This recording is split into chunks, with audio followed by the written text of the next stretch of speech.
Assalamualaikum warahmatullahi wabarakatuh.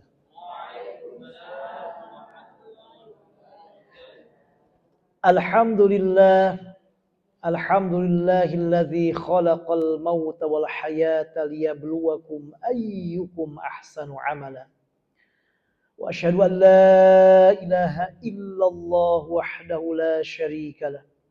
وأشهد أن سيدنا وحبيبنا ونبينا محمدا عبده ورسوله الذي لا نبي بعده اللهم صل وسلم وبارك على سيدنا وحبيبنا وشفيعنا ومولانا محمد وعلى آله وصحبه ومن تبعه بإحسان إلى يوم المعاد اللهم انفعنا بما علمتنا وعلمنا ما ينفعنا وزدنا علما اللهم زدنا علما وارزقنا فهما برحمتك يا arhamar rahimin.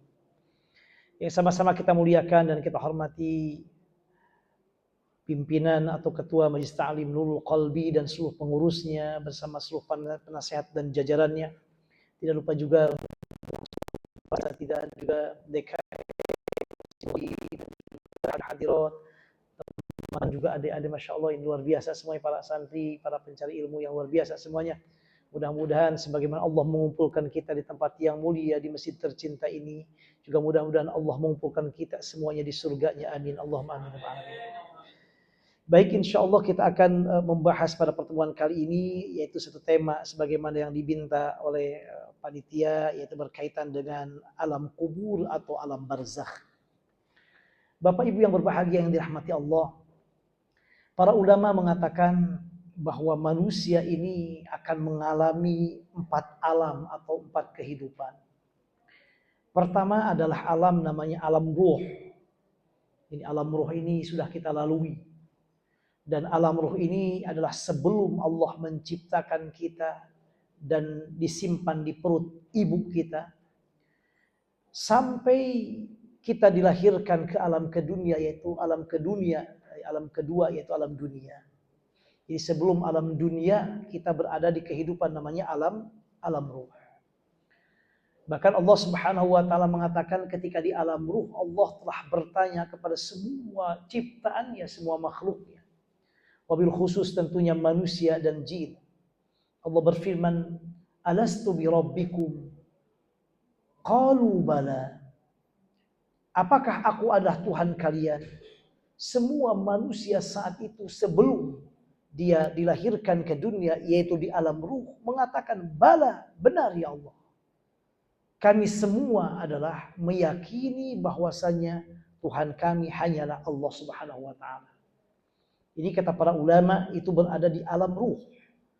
Jadi ketika di alam ruh semua manusia yang ada di jagat raya ini dia muslim, mengakui hanya Allah sebagai Tuhan, tidak yang lainnya.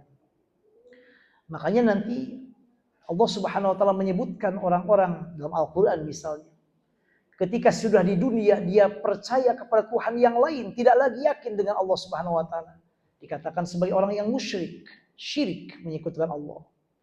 Karena dia sebelum Allah lahirkan ke kehidupan dunia yaitu di alam ruh, ketika Allah bertanya kepada mereka, apakah kalian yakin aku Tuhan kalian? Semua menjawabkan iya. Lalu kemudian ketika di alam kedua, alam kehidupan dunia, berubahlah, beragamlah kehidupan manusia. Ada yang mukmin, ada yang kafir, ada yang muslim, ada yang non-muslim. Kehidupan kedua yaitu adalah kehidupan sekarang kita berada, kehidupan dunia.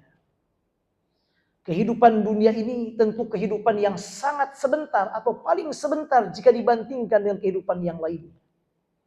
Karena alam ruh ini, kata para ulama, gak diketahui dari awalnya kecuali hanya Allah. Jadi alam ruh tidak terbatas ketika kita berada di perut ibu kita, tidak. Tidak terbatas bahwa kita berada di perut ibu kita yang berada 9 bulan, tidak demikian. Tapi sebelum itu juga ada namanya alam ruh. Dalilnya ayat yang tadi, alastu bi rabbikum qalu bala syahidna, dalam surah Ali Imran. Karena memang Allah Subhanahu wa taala ketika menciptakan apapun makhluknya sudah dengan perencanaan. Tidak ada istilah kebetulan. Bahkan dalam sebuah hadis riwayat Imam Bukhari Muslim, Rasulullah SAW bersabda, Innallaha kataba maqadiral khalaiq qabla an yakhluqallahu as-samawati wal ard bi 50 alf sana. Allah sudah menentukan apa yang akan terjadi kepada semua makhluknya. Manusia, jin, muslim atau non-muslim, mukmin atau kafir. Allah sudah tentukan semuanya. Si fulan tanggal sekian akan menikah dengan ibu ini, mempunyai anak sekian. Sudah Allah tentukan semuanya apa yang terjadi dengan di jagat raya ini, baik kepada kita atau kepada alam yang kita tinggali. Kata Rasulullah, sebelum Allah menciptakan langit dan bumi 50.000 tahun sebelumnya. Jadi 50.000 tahun sebelum Allah menciptakan langit dan bumi, Allah sudah menentukan semuanya. Artinya bahwa alam kehidupan dunia itu alam yang sebentar. Karena alam ruh lama. Bukan hanya 9 bulan kata para ulama. Rasulullah SAW bersabda, A'maru ummati ma baina sittina ila sab'in atau hatta sab'in. Umur umatku umumnya di antara 60 sampai 70 tahun. Itu kehidupan kita di dunia. Jadi tidak lama. Jika Allah sudah memberikan 70 tahun, ya 70 tahun umur kita. 100 tahun, nah, sudah jarang sekali. 90 tahun, udah agak jarang juga. 80 tahun lebih pun sudah mulai jarang. Umur umatku kata Rasulullah 60 sampai 70 tahun. Itulah kehidupan kita di dunia. Paling sebentar. Kehidupan yang ketiga namanya alam kubur atau alam barzakh yang akan kita bahas sekarang. Dan alam berikutnya yang terakhir, yang keempat, alam akhirat yang tidak ada ujungnya, yang kekal selama-lamanya. Semua alam tadi itu tidak kekal. Ada awal, ada akhirnya. Dunia awalnya kita berada dilahirkan di dunia. Akhirnya ketika kita meninggal dunia. Atau pada secara umumnya ketika hancur jagat raya ini kiamat. Alam kubur, alam barzakh, ada awalnya, ada akhirnya. Awalnya ketika kita meninggal masuk ke alam berikutnya, alam kubur, alam barzakh. Akhirnya ketika Allah memerintahkan Israfil meniupkan sangsakala.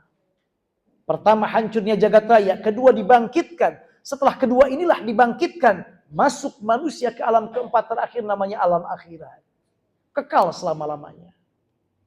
Dari 4 alam ini, kehidupan di dunia inilah yang mana kita menanam amal kebaikan kita. Apa yang kita tanam di dunia yang sebentar ini, hasilnya adalah untuk keabadian, kehidupan, kebahagiaan kekal selama-lamanya di akhirat nanti. Maka ini kesempatan yang luar biasa. Nah, alam ketiga, alam kubur, alam barzakh. Ini yang akan kita bahas sekarang. Alam akhirat, itu berbeda lagi. Baik, apa yang dimaksud dengan alam kubur, alam barzakh? Kita lihat Bapak Ibu bagian.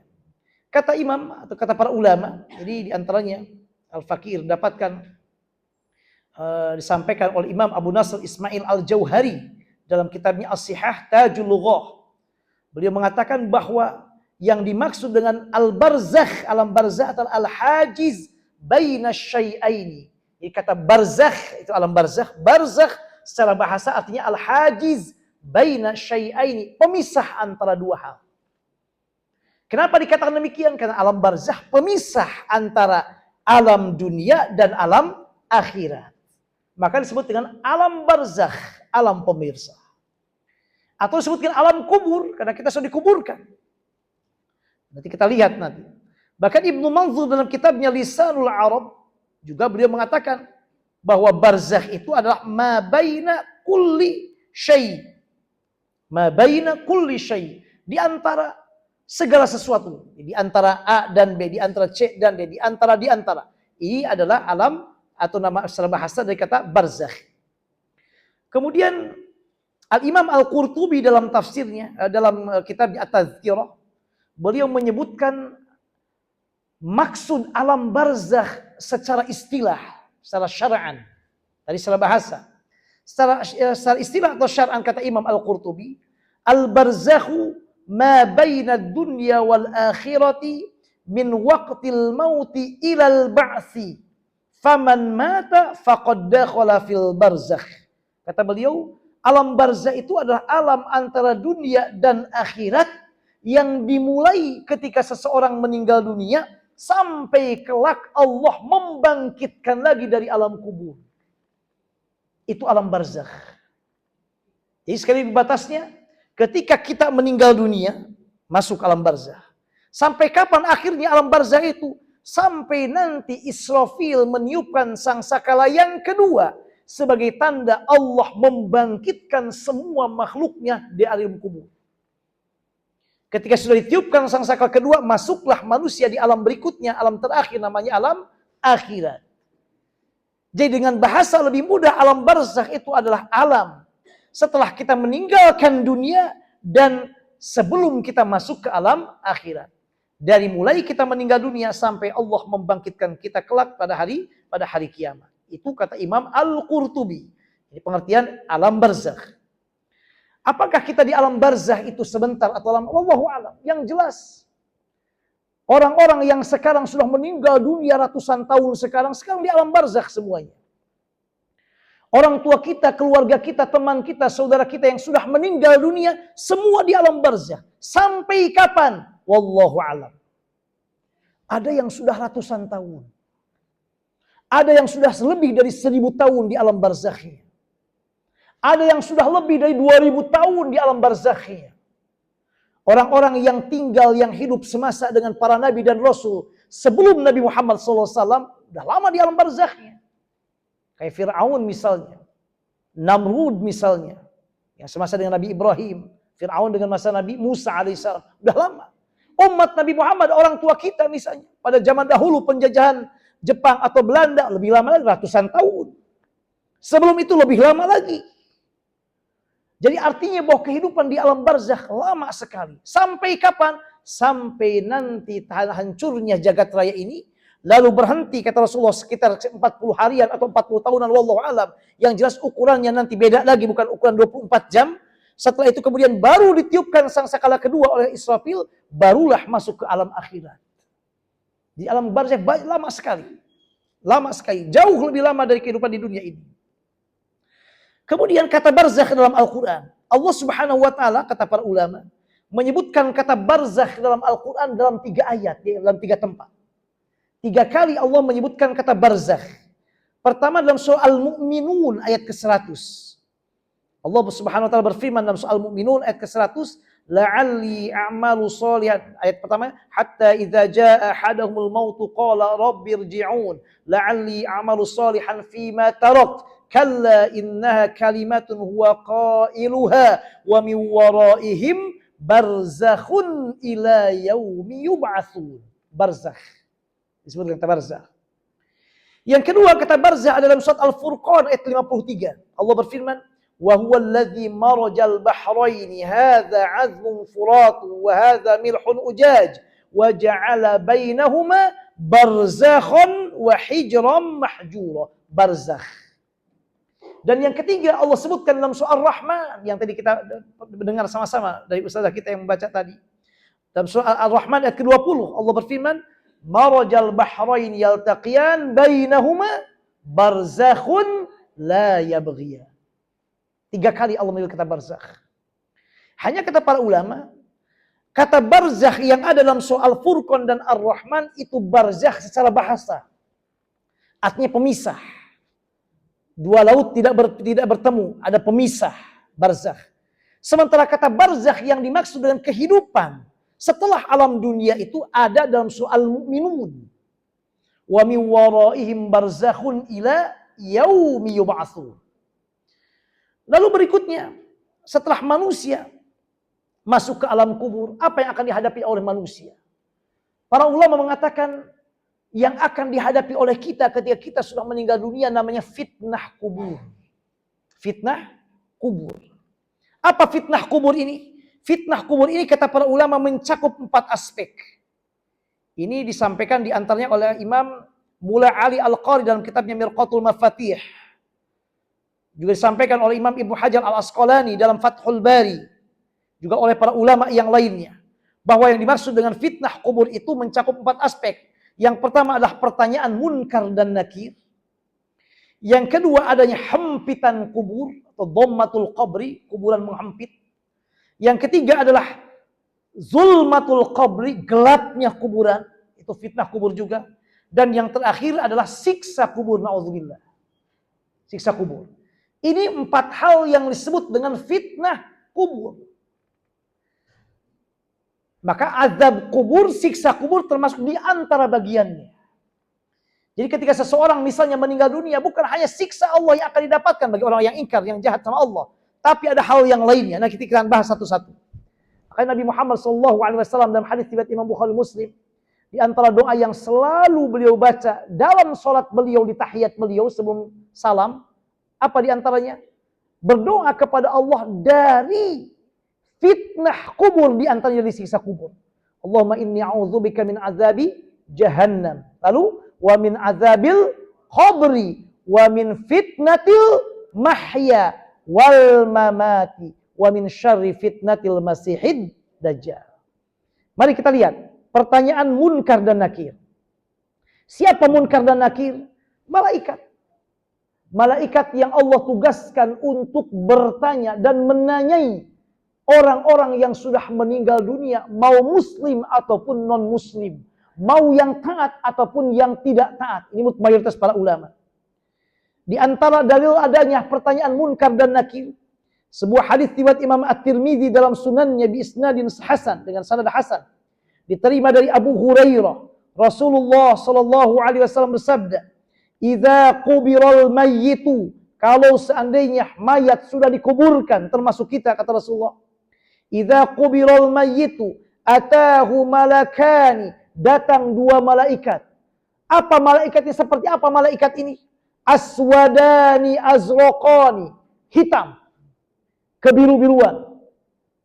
Yuqalu lahu al-munkar walil akhir an-nakir. Yang pertama dikatakan malaikat bernama munkar, yang kedua malaikat itu bernama nakir. Tentu bagi orang-orang yang beriman, yang taat kepada Allah, termasuk kita, insya Allah tidak akan menyeramkan munkar dan nakir ini. Kemudian apa kata Rasulullah SAW? Fayaqulani, 2 malaikat itu berkata, dia bertanya, ma kunta taqulu fi hadzal rajul? Menurut kamu siapa laki-laki ini? Di antara pertanyaannya. Dalam hadis yang lainnya, hadis riwayat Imam Ahmad dalam musnadnya dengan sanad sahih, dan juga hadis-hadis yang lainnya, pertanyaan munkar dan nakir itu ada 3 aspek penting. Pertama, man rabbuka, siapa Tuhanmu?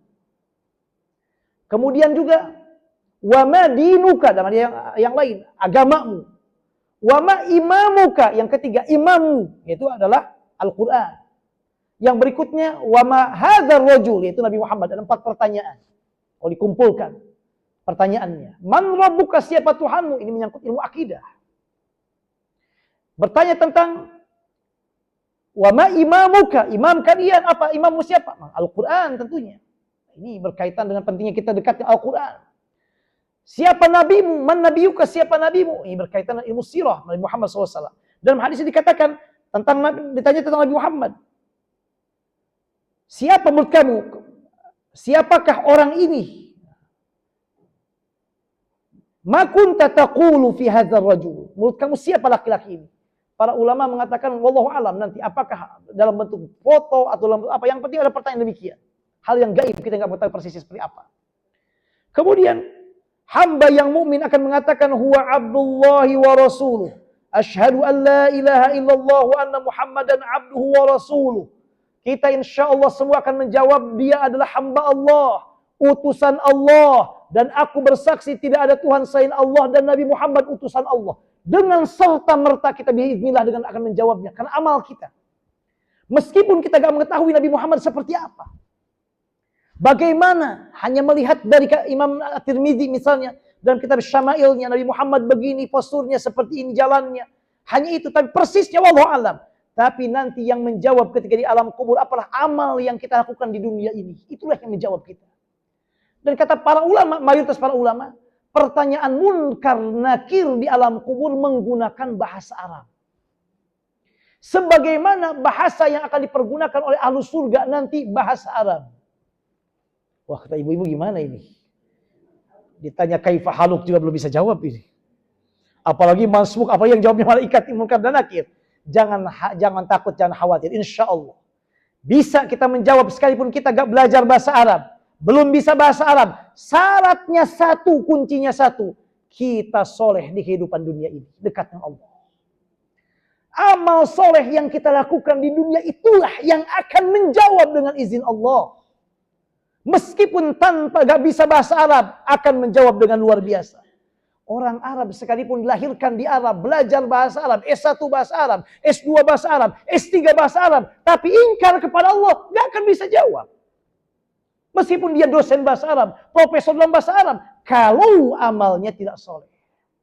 Makanya yang menjawab adalah amal kita. Kemudian setelah kita menjawab tadi asyhadu an la ilaha illallah Muhammad Rasulullah, apa? Fayaqulani, kedua malaikat mengatakan, qad kunna na'lamu annaka taqulu hadza. Kami udah tahu kamu pasti jawab ini. Kenapa?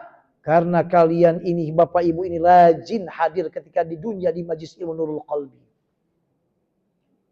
Udah kelihatan pasti bisa menjawab dari auranya. Lalu apa kata Rasulullah setelah itu?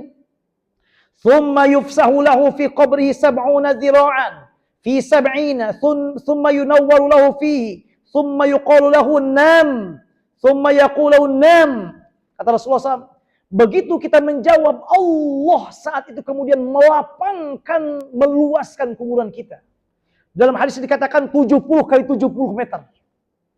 Dalam hadis riwayat Imam Ahmad, setelah kita bisa menjawab, Allah meluaskan kuburan kita maddal basar, sejauh mata memandang. Kuburan itu gak ada yang sampai 5 meter. Dan memang gak boleh kalau sampai 5 meter. Kecuali orangnya tingginya 5 meter. Umumnya 2 meter maksimal. Lebarnya paling 1 meter. Gak lebih dari itu. Tapi ketika kita bisa menjawab dengan izin Allah, Allah melapangkan itu kubur sejauh mata kita memandang. Bukan kuburan di dunia yang kemudian melebar. Bukan. Di alam namanya alam barzakh. Kita melihat kehidupan alam. Kata para ulama, alam barzakh sebagaimana sabda Rasul, kehidupan kayak di dunia. Bahkan lebih luas dari dunia. Lebih lapang dari dunia. Lebih nikmat dari dunia bagi yang mendapatkan nikmat. Lebih sengsara dari dunia bagi yang mendapatkan siksa di alam kuburnya. Sejauh mata memandang. Tsumma yunawwaru lahu fi. Kemudian kuburan yang gelap Allah terangi seterang-terangnya. Gak perlu bertanya lagi ada PLN-nya dong di sana. Gak ada gitu-gitu. Secara alam.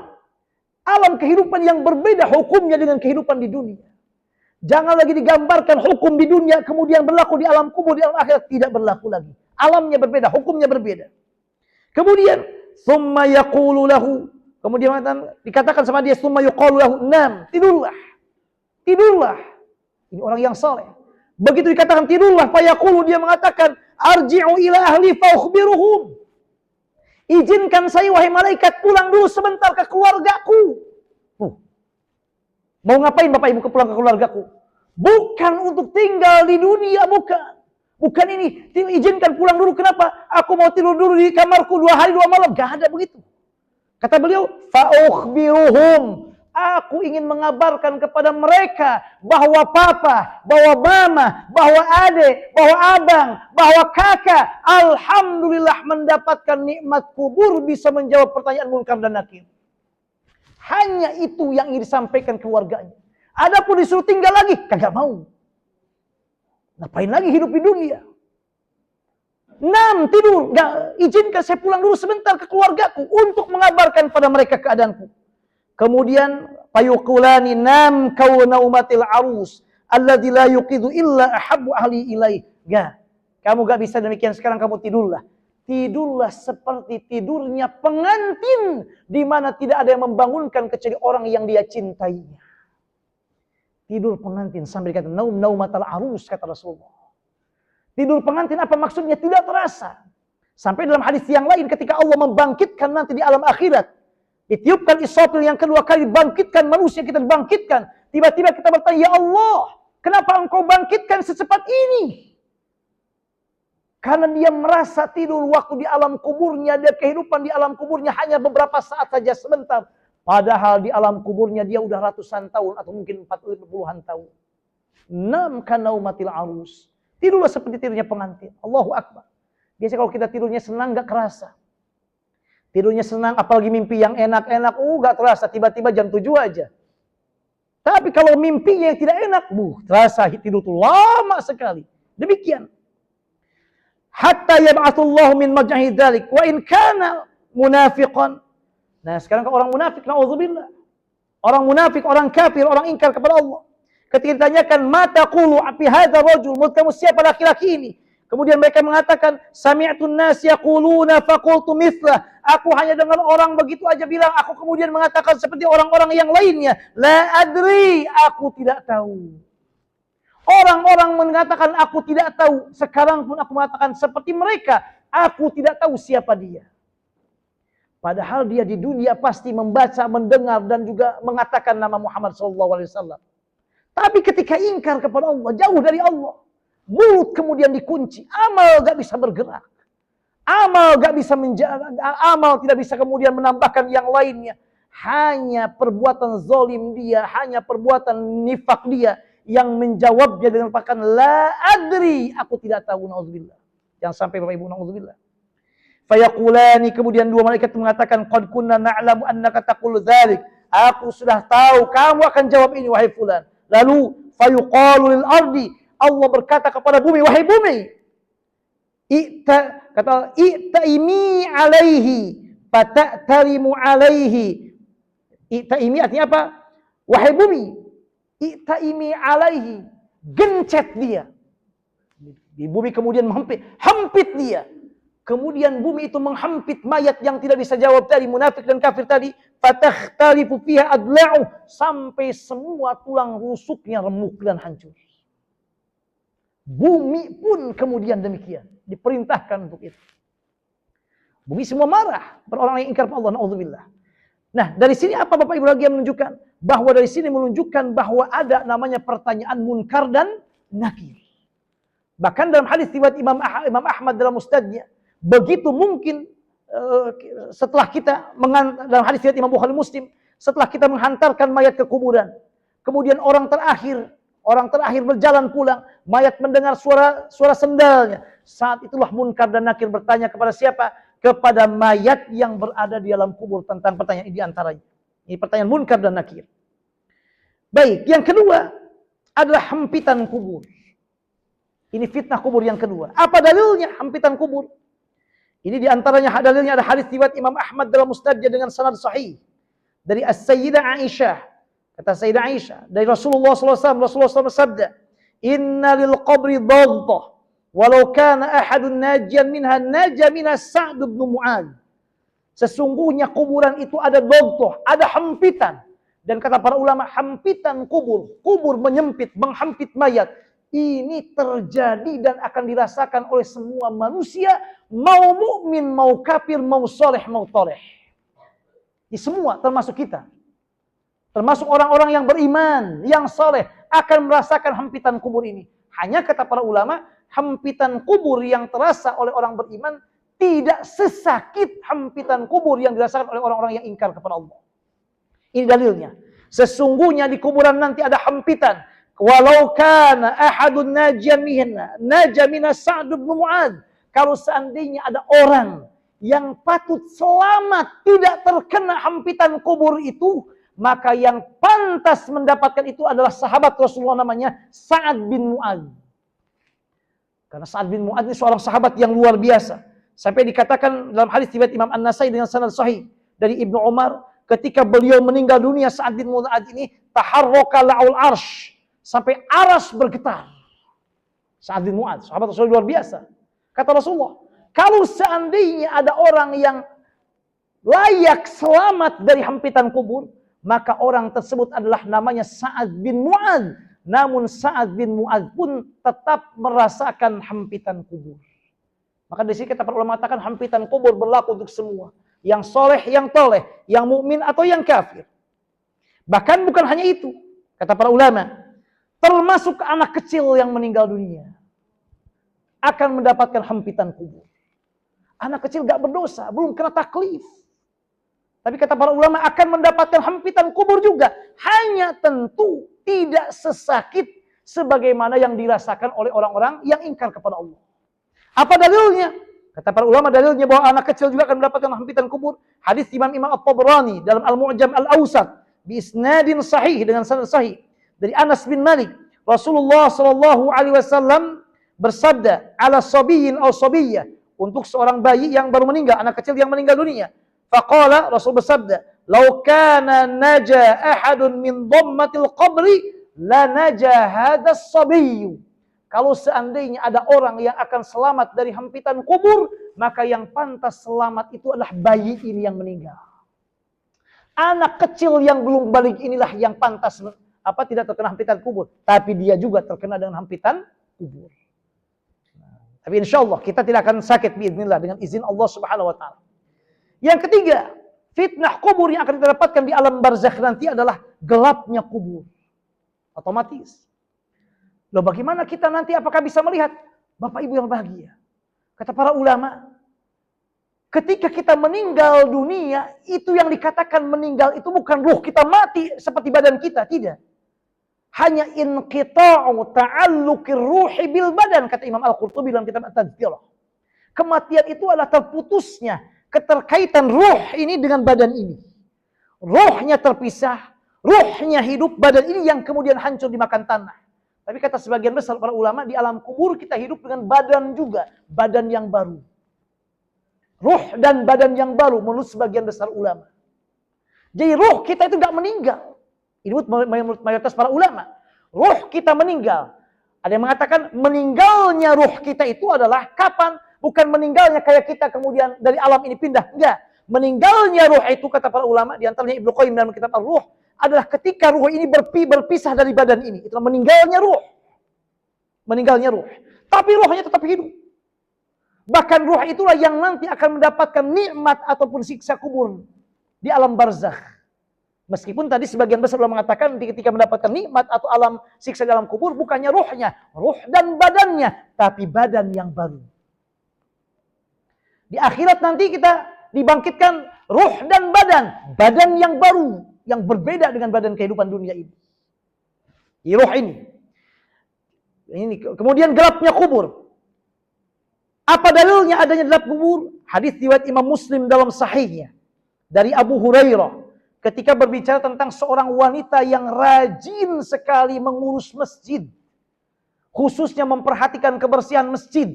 Hadis riwayat Imam Muslim. Anna imra'atan sauda kanat taqumul masjid. Dulu pada masa Nabi Muhammad ada seorang perempuan. Berkulit hitam, pekerjaannya bersih-bersih di masjid. Mudah-mudahan kita masuk ke dalamnya insyaAllah. Tiket surga insyaAllah.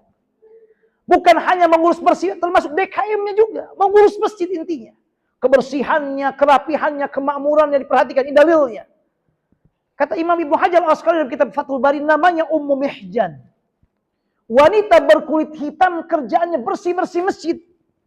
Lalu, fafaqidaha Rasulullah SAW. Rasul kemudian tiba-tiba pas datang ke masjid, gak lihat. Ini mana Ummu Mihjan?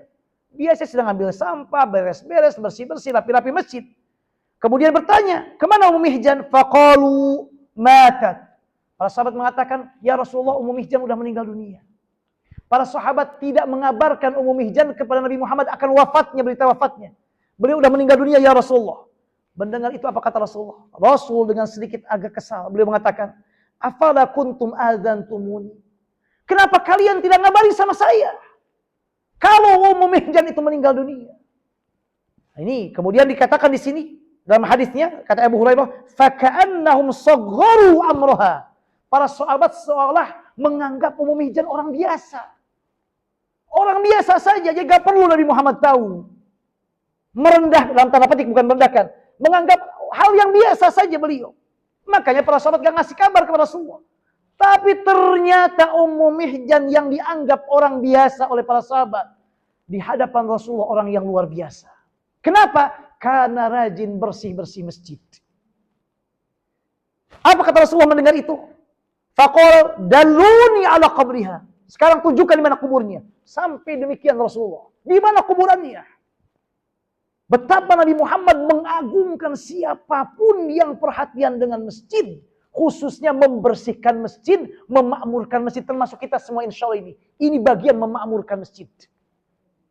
Makanya kalau ada sedikit-sedikit sampah atau hal yang lainnya, kita berlomba, ambil sampahnya. Mati lampunya, gak usah nunggu DKM. Kalau ada uangnya, keluarkan. Selama menerangi ini lampu, berapa puluh, berapa ratus orang yang sholat kita dapat pahalanya terus. Apa yang diniatkan? Ya Allah, lampu saya pasang yang ini. Untuk siapa?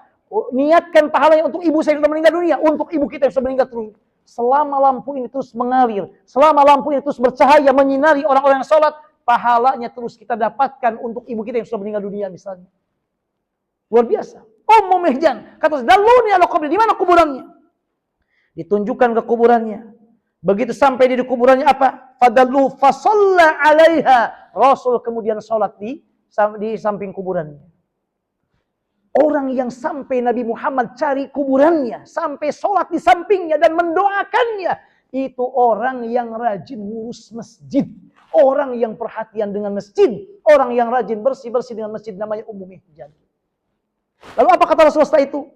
Setelah itu Rasul mengatakan, "Inna hadhil qubur mamlu'atun zulmah ala ahliha wa inna Allah ta'ala yunawwiruha lahum bi salati alaihim." Kata Rasulullah, kuburan ini adalah gelap, penuh dengan kegelapan, dan dengan izin Allah, Allah menerangi kuburan Ummu Mihjan dan yang lainnya karena doaku untuk dia dan mereka. Nabi Muhammad SAW. Dari hadis ini kata para ulama, bahwa fitnah kubur yang berikutnya gelapnya kuburan. Dan dari kita semua Bapak Ibu yang berbahagia, kita semua takut dengan kegelapan.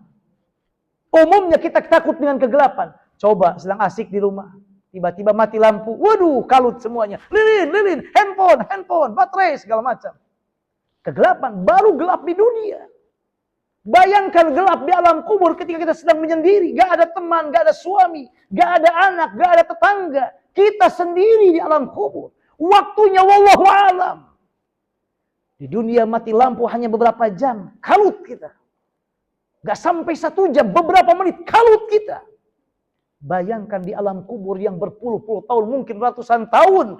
Kalau tidak kita terangi nanti. Kita siapkan lampu di kubur nanti. Dengan amal soleh waktu di dunia ini.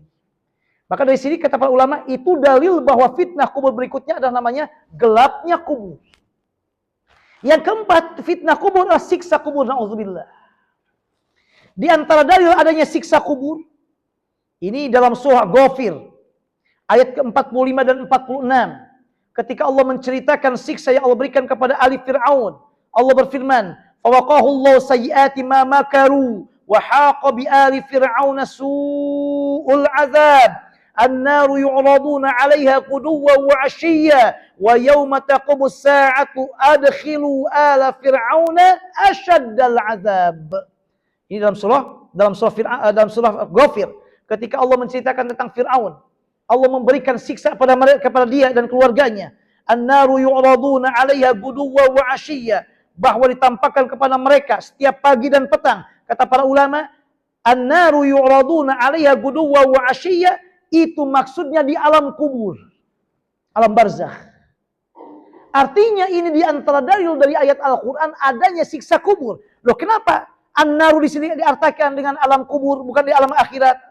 Karena ayat berikutnya, wa yauma taqumus sa'atu adkhilu ala fir'auna asyaddal azab. Dan kelak pada hari kiamat akan dikatakan kepada Fir'aun, masukkan dia ke siksaan yang sangat keras. Artinya siksa di akhirat ada, siksa yang kedua ditampakkan pagi dan petang, dan itu maksudnya adalah di alam kubur atau alam barzakh. Sehingga dari ayat ini para ulama mengatakan bahwa ada namanya siksa kubur dari ayat Al-Quran. Kalau dari hadis Nabi Muhammad, subhanallah, banyak banget hadis-hadis yang menjelaskan hal itu tentang ada siksa kubur. Kita lihat di antaranya Bapak Ibu. Ini hadis riwayat Imam Muslim. Hadis riwayat Imam Muslim dalam sahihnya dari Sayyidah Aisyah. Kemudian kata Sayyidah Aisyah, "Dakhalat alayya ajuzani min ajuz Yahudil Madinah." Masuk ke rumahku ada 2 orang Yahudi yang sudah tua, nenek-nenek orang Yahudi masuk ke rumahku. Kemudian dia mengatakan, "Inna ahlal qubur yu'adzabuna fi quburihim." Orang-orang yang di kuburan itu mereka akan disiksa di kuburan mereka.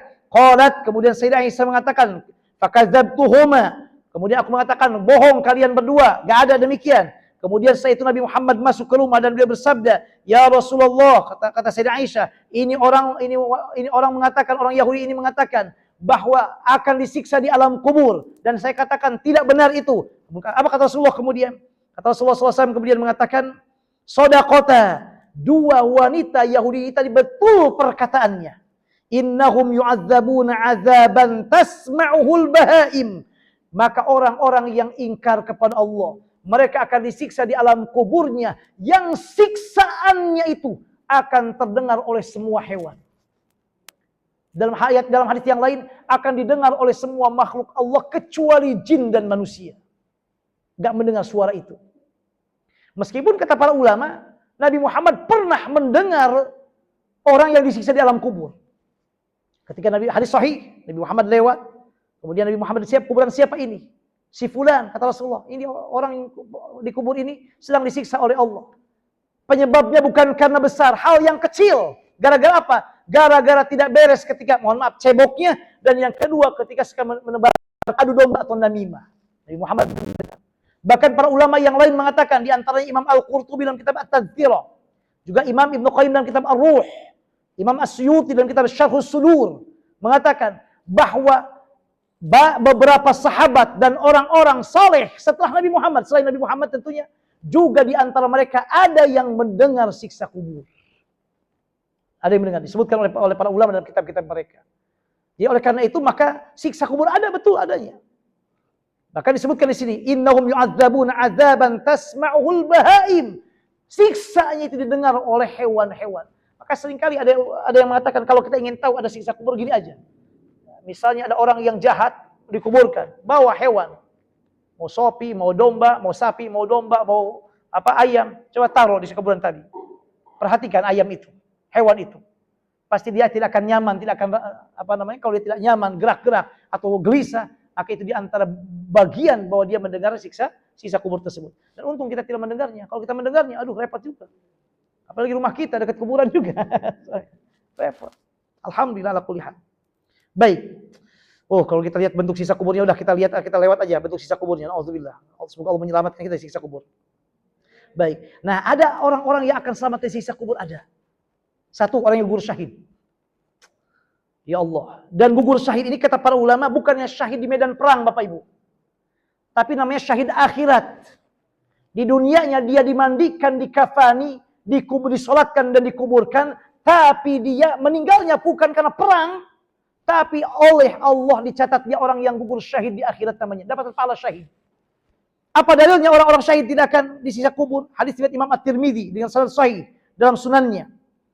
Diterima dari Miqdam bin Ma'di Karib. Rasulullah SAW bersabda, "Lisyahidi 'inda Allah sitt khisal."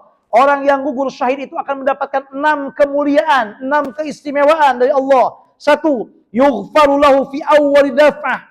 Yang pertama kali dia akan begitu darahnya keluar, Allah akan ampuni dosa kesalahannya.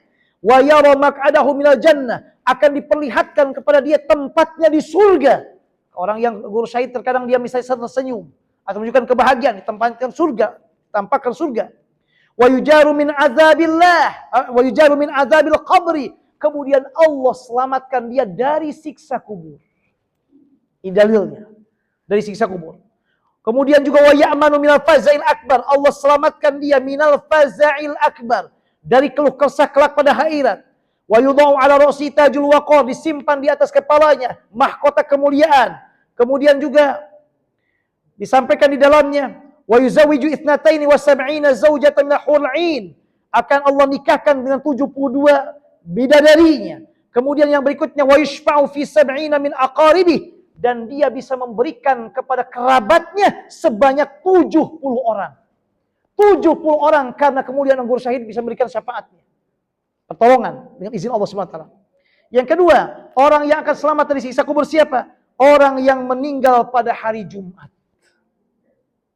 Apa dalilnya? Hadis riwayat Imam At-Tirmidzi bi isnadin hasan, dengan sanad hasan dari Abdullah bin Amr qala Rasulullah SAW, ma min muslimin yamutu yaumal jumu'ati aw lailatal jumu'ati illa waqahu Allah fitnatal qabri. Siapa yang meninggal, seorang muslim yang meninggal pada hari Jumat atau malam Jumat, Allah akan selamatkan dia dari fitnah kubur. Beruntung yang meninggal malam Jumat atau hari Jumat, apapun keadaannya. Karena terkadang ada orang menurut kita baik, di hadapan Allah dia tidak baik. Ada orang di hadapan kita tidak baik, di hadapan Allah dia baik. Maka jangan perlu kita untuk suudzon pada orang lain. Udah serahkan kepada Allah Subhanahu wa taala. Karena boleh jadi menurut kita baik, di hadapan Allah tidak baik. Menurut kita tidak baik, di hadapan Allah adalah orang baik. Di antaranya siapapun Muslim atau muslimah yang meninggal malam Jumat, hari Jumat, malam Jumat atau hari Jumat meninggal dunia, dengan hadis ini insya Allah beliau termasuk yang Allah selamatkan dari siksa kubur. Mudah-mudahan kita termasuk dalamnya. Amin Allah amin. Yang berikutnya, di antaranya contohnya saja, orang yang meninggal karena sakit di perutnya. Apapun sakit di perutnya, misalnya mohon maaf, kanker lah, diare lah, lambung lah, segala macam di perutnya. Apa dalilnya kata para ulama? Hadis riwayat Imam An-Nasa'i dalam sunannya bi isnadin sahih dengan sanad sahih dari Abdullah bin Yasar. Disampaikan di sini, qala kuntu jalisan wa Sulaiman bin Surad wa Khalid bin Urfutah fa dzakaru anna rajulan tufiya mata fi batnihi fa idahuma yashtahiyani an yakuna syuhada janazati fa qala ahadum al-akhar alam yaqul Rasulullah sallallahu alaihi wasallam man yaqtulhu batnuhu falan yu'adzab fi qabrih qala al-akhar bala. Kemudian dikatakan di dalamnya, bukankah Rasulullah SAW mengatakan, siapa yang meninggal dunia karena sakit di perutnya, tidak akan disiksa di kuburnya. Kemudian yang tadi satu lagi menjawab, bala, betul. Rasul mengatakan demikian. Ini dalilnya kata para ulama yang meninggal. Kenapa? Karena sakit di perutnya, insya Allah termasuk yang Allah selamatkan dari siksa kubur. Makanya mudah-mudahan, termasuk juga di antaranya membaca surat Al-Mulk. Jangan lupa, sebelum kita tidur. Tabarakalladzi biyadil mulku. Kapan membacanya terserah Bapak Ibu, yang penting malam sebelum tidur.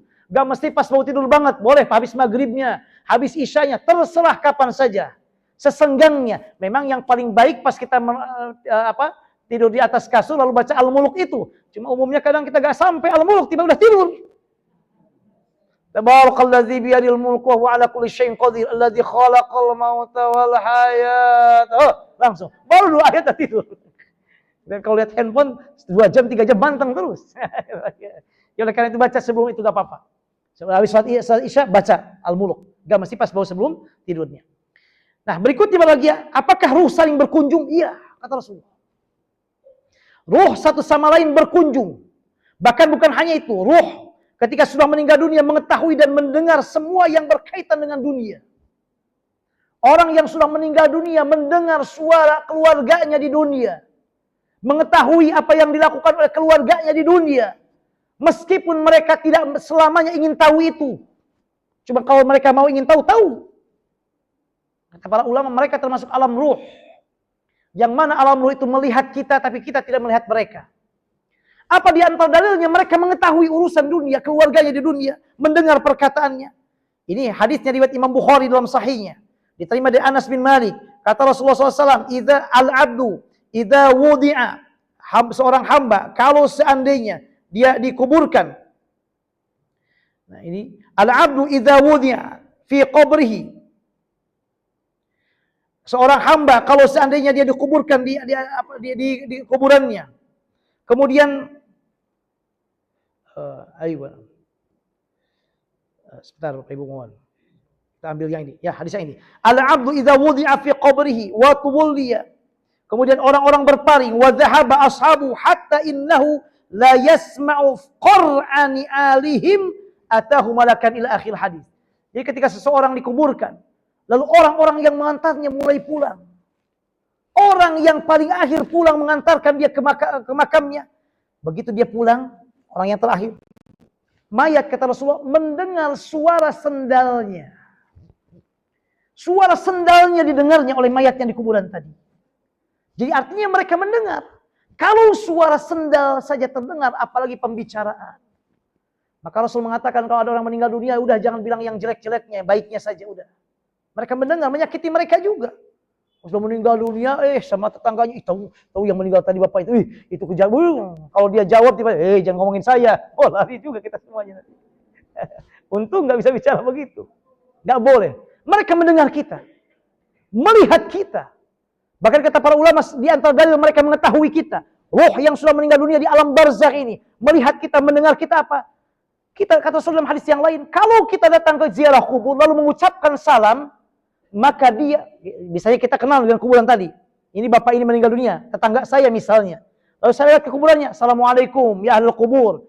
Dia kemudian kata Rasulullah SAW, dia menjawab salam kita dan mengenal kita. Mengenal.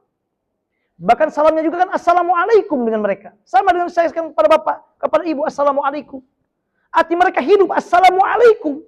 Cuma bagi yang masih hidup wajib dijawab. Assalamualaikum, waalaikumsalam. Tapi kalau Assalamualaikumnya ke ahlul kubur, tambah ya ahlul kubur.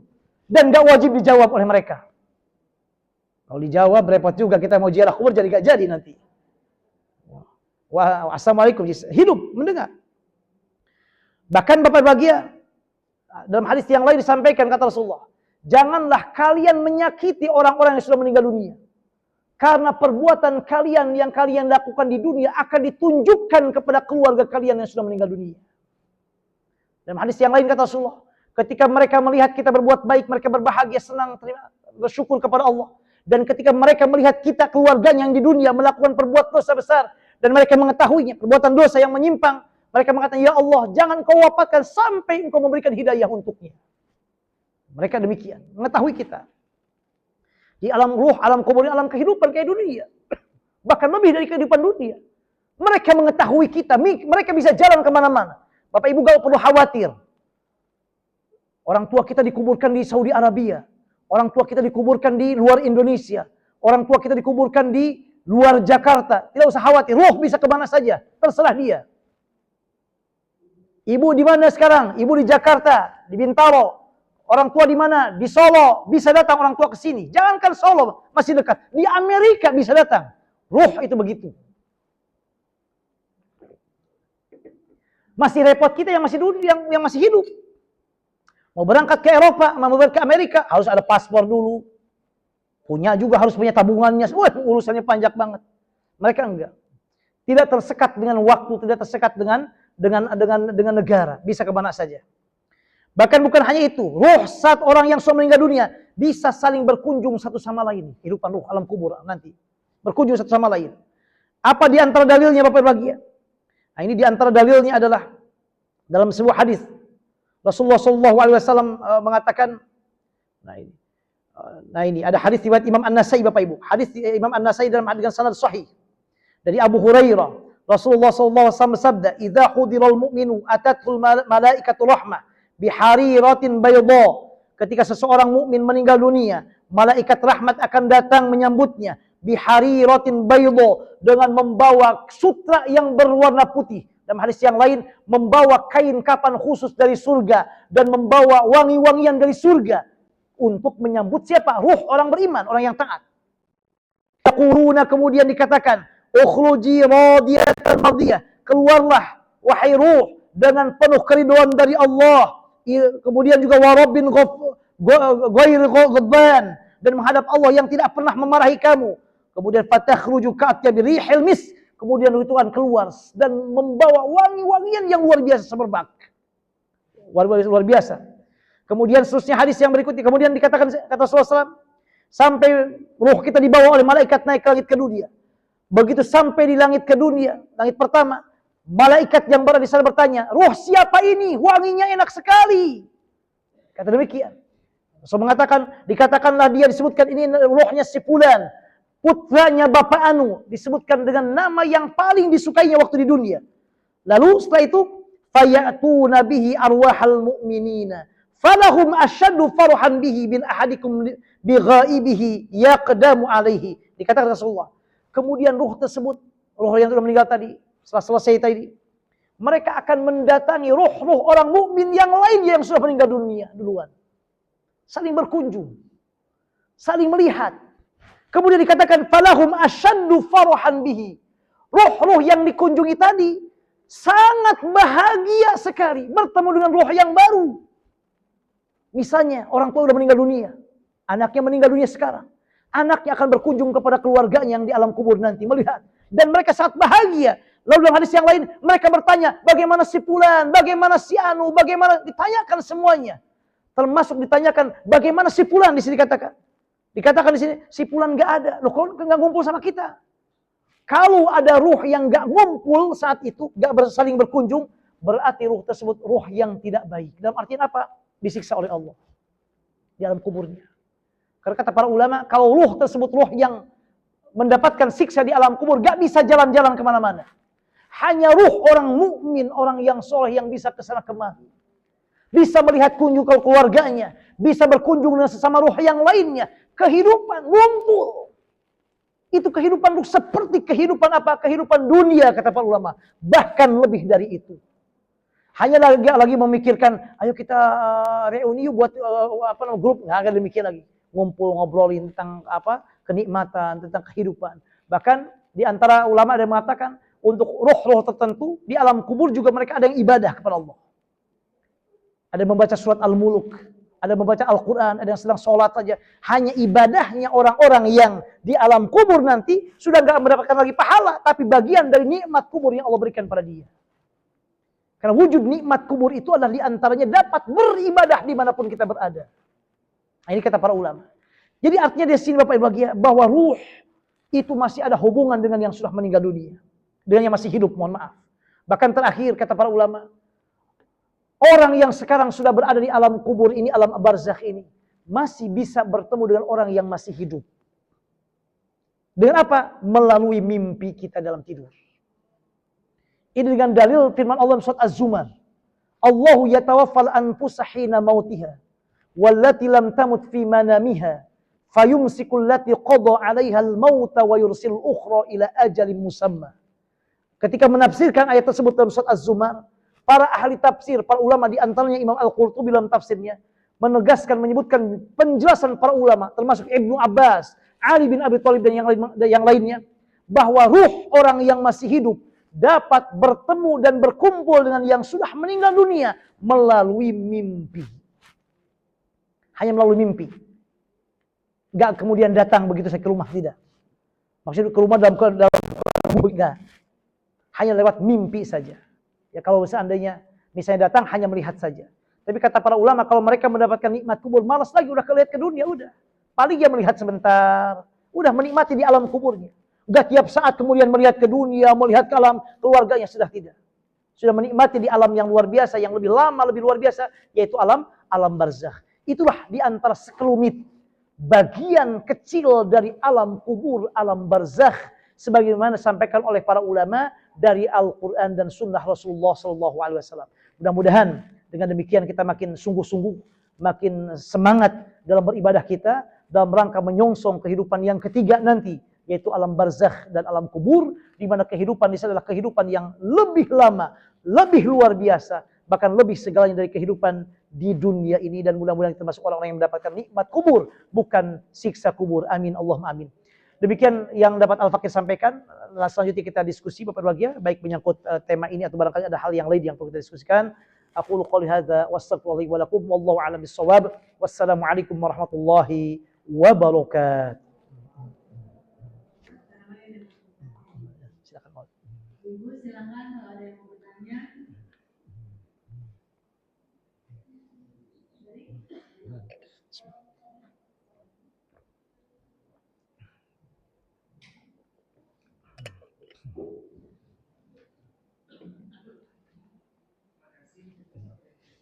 Assalamualaikum warahmatullahi wabarakatuh. Waalaikumsalam warahmatullahi wabarakatuh. Ustaz ini mau bertanya tentang azab kubur. Katanya kan kalau kita rajin membaca Al-Mulk atau berwudu sebelum tidur itu menghabiskan azab kubur. Betul. Sampai seberapa lama? Maksudnya kan kita nggak tahu gimana. Apa kita baca terus atau kan namanya manusia karena selalu melakukan kesalahan. Betul. Baca dulu gimana? Maksudnya sekarang saya mikirnya proses presentasi itu gimana? Atau habis sama sekali atau gimana sih? Barakallahu fikum. Terima kasih Bu. Kita jawab langsung Ibu? Atau kita kumpulin dulu atau dijawab langsung? Oh, langsung aja maaf. Barakallahu fiik wa jazakillah khairan katsiran. Pertanyaan sangat luar biasa sekali Ibu, barakallahu fiik. Pertama, betul sekali, surat Al-Muluk termasuk di antara surat yang dianjurkan oleh Rasulullah SAW untuk dibaca sebelum kita tidur. Di antaranya fadilah itu adalah Al-Munjiyah kata Rasulullah. Yang termasuk di antara yang dapat menyelamatkan dengan izin Allah, kata para ulama, dari siksa kubur dengan izin Allah. Lalu bagaimana presentasinya? Yang pertama tentu adalah membaca surat Al-Muluk yang dimaksudkan adalah lengkap semuanya. Jadi bukan hanya 2 ayat, 3 ayat atau 4 ayat, tapi lengkap semuanya. Satu surat begitu. Maka sebaiknya Bapak Ibu ketika misalnya kalau kita membacanya sambil tiduran rebahan di kasur, biasanya khawatirnya nggak tamat baca Al-Muluknya, maka sebaiknya sebelum itu kita sudah siapkan dibaca. Intinya adalah setiap malam kita membacanya. Lalu sampai berapa lama? Sampai selama hayat ini di badan kita. Sampai kita ingat dengan Allah SWT. Sampai mungkin kalau kita menjelang meninggal dunia pun kalau masih ingat terus baca Al-Mulk terus. Jadi artinya kita terus-terusan membaca Al-Mulk setiap malam. Di antara yang kita anjurkan demikian. Meskipun para ulama mengatakan tidak ada batasannya. Bahwa kalau orang sudah membaca 100 kali mendapatkan dari siksa kubur terselamatkan dari siksa kubur tadi, tidak demikian. Hanya dianjurkan mudawamah, al-mudawamah, terus menerus membacakannya. Meskipun mungkin kadang-kadang kita semalam, 2 malam nggak sempat membacanya karena capek, ketiduran, nggak ada masalah. Yang penting terus usahakan kita istiqomah untuk mudawamah, membaca al-mulk terus menerus. Jadi artinya, dan ini kata para ulama juga demikian yang paling bagus. Jadi yang paling bagus kita itu adalah mengamalkan amalan-amalan tersebut. Adapun nanti hasilnya kita serahkan kepada Allah Subhanahu Wa Taala. Jadi artinya tidak menghitung-hitung, wah ini berapa persen udah, kalau udah berapa persen saya kurangi, enggak demikian. Terus menerus pokoknya. Adapun hasilnya pasrahkan pada Allah. Maka para ulama mengatakan 2 hal yang harus kita jaga selama hidup di dunia ini, namanya al-khauf dan ar-raja. Ar-raja, harapan dari Allah, Allah akan mengampuni dosa kita, Allah menyelamatkan kita dari siksa kubur. Al-khauf, takut kalau kita melanggar akan siksanya, takut akan murka Allah. Nah, 2 hal itu terus menerus. Dan tidak perlu kita misalnya menghitung-hitung, ini saya sudah melakukan demikian, berarti dosa saya sudah selamat, jadi gak usah lagi. Enggak, insya Allah. Terus kita lakukan, sampai nanti kita melihat hasilnya setelah kita bertemu dengan Allah Subhanahu Wa Taala, dalam artinya sudah meninggal dunia. Jadi dunia ini adalah ladang beramal, amal, dan persentasenya semampu mungkin kita terus melakukan. Pokoknya selama saya bisa, selama saya ingat, selama saya kuat, selama saya sadar, saya akan terus membaca Al-Mulk ini sampai kapanpun juga. Mungkin kadang-kadang kita lupa sehari malam, enggak ada masalah. Kadang mungkin bacanya 3 ayat, 4 ayat kemudian kita tidur, enggak ada masalah. Tapi usahakan kita membacanya satu surat lengkap, dan kalau bisa terus-menerus kita baca sampai kapanpun terus mudawamah membaca Al-Mulk tadi. Bahkan Bapak Ibu, untuk Bapak Ibu misalnya yang sudah hafal ya, atau yang tidak hafal juga, sekalipun sedang haid tidak ada masalah. Tapi niatkan oleh Bapak Ibu zikir, bukan baca Quran. Jadi misalnya Bapak Ibu sudah biasa Al-Mulk terus. Tiba-tiba datang bulan. Bagaimana saya lakukan? Udah baca aja Al-Mulk. Niatkan oleh Ibu bukan baca Quran, tapi apa? Zikir. Lihat handphone, sambil handphone boleh, tapi jangan memegang mushaf. Jangan memegang mushaf. Seperti Bapak Ibu membaca zikir pagi dan sore. Ada Al-Ikhlasnya, ada Al-Falaqnya, ada awal Al-Baqarahnya, ada ayat kursi, kan semua Al-Quran. Tapi para ulama membolehkan, silakan ibu-ibu yang sedang haid atau nifas sekalipun membacanya, tapi niatnya apa Bapak Ibu? Bukan niatnya membaca Al-Quran, niatnya apa? Zikir. Nah, ini dalam mazhab Syafi'i demikian. Itu menerus kita baca, insya Allah nanti hasilnya kita akan dapatkan setelah kita menghadap Allah Subhanahu Wa Taala. Wallahu a'lam bishawab. Silakan Ibu.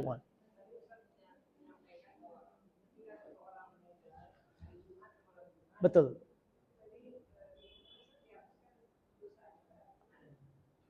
Waqahu min azabil qabri, akan diselamatkan oleh Allah dari siksa kuburnya. Betul.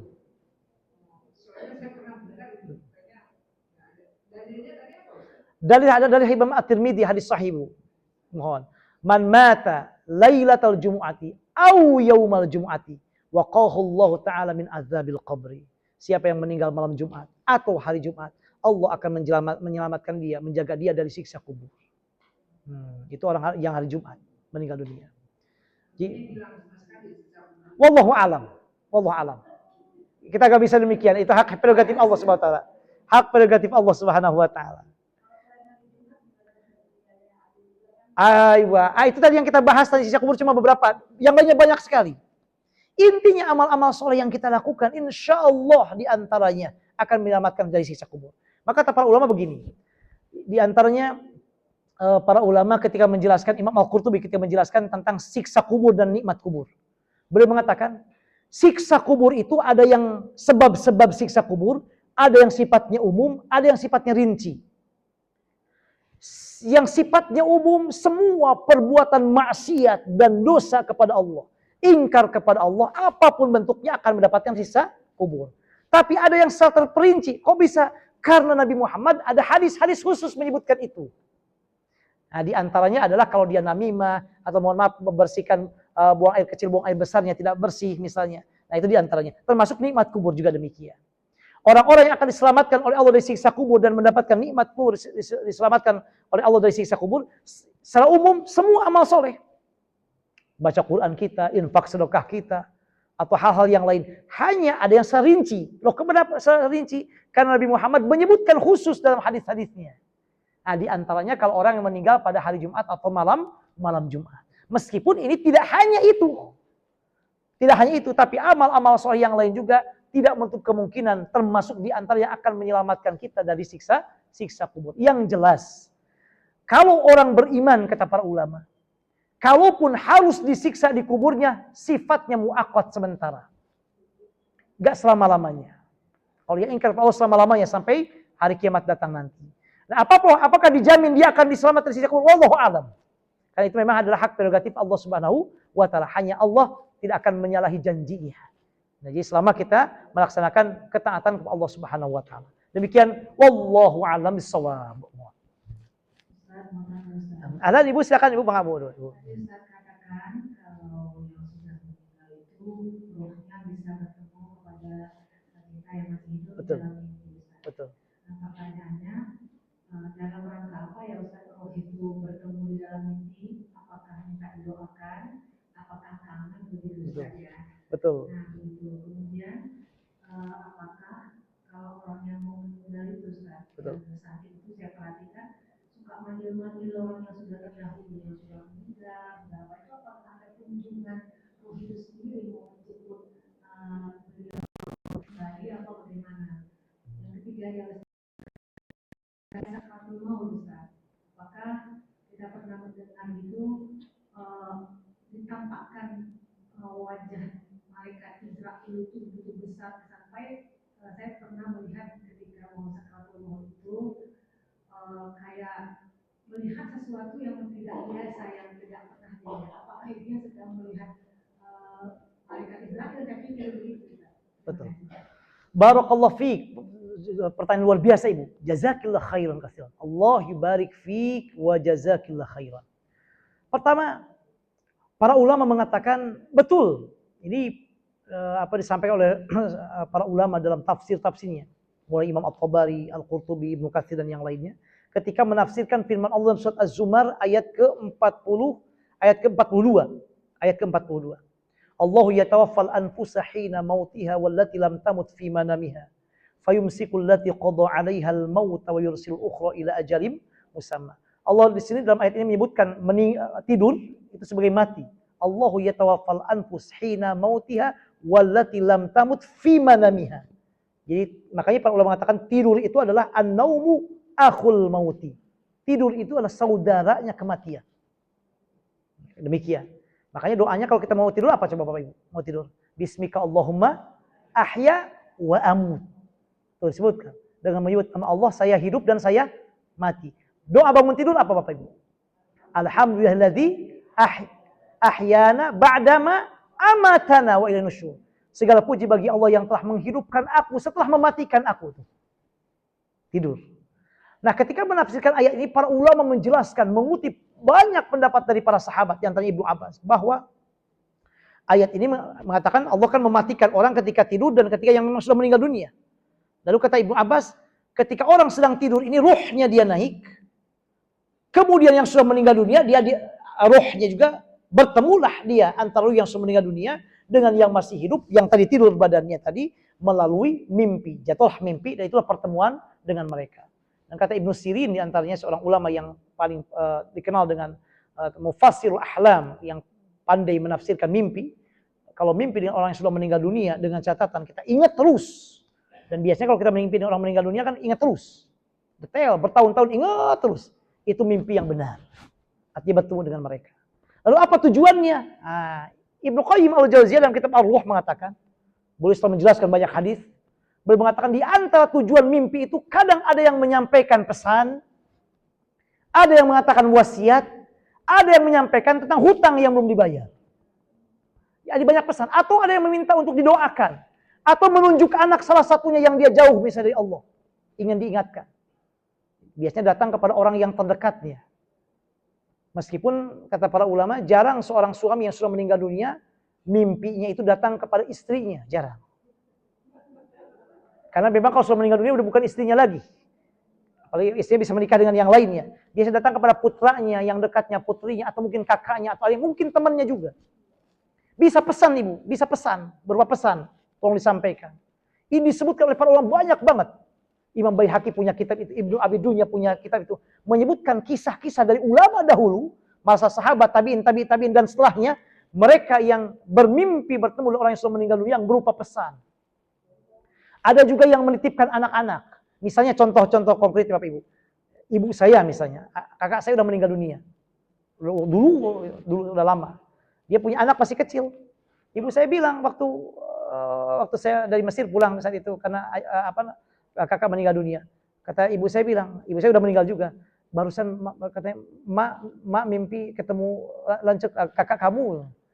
Kenapa? Dia bilang nunjuk, tolong ma, tolong jaga anak saya, ada putranya yang masih kecil. Tolong jaga si Anu putra yang masih kecil. Terus ibu saya tanya, loh mau kemana kamu? Nah gitu, saya mau pergi dulu. Sampaikan demikian. Ini contoh satu. Jadi pesan wasiat agar menjaga putranya. Atau yang kedua bayar hutang. Contoh mimpi juga. Saya waktu di Mesir, satu rumah dengan teman saya dari Jawa Tengah. Beliau sekarang jadi udah kiai besar di Jawa Tengah.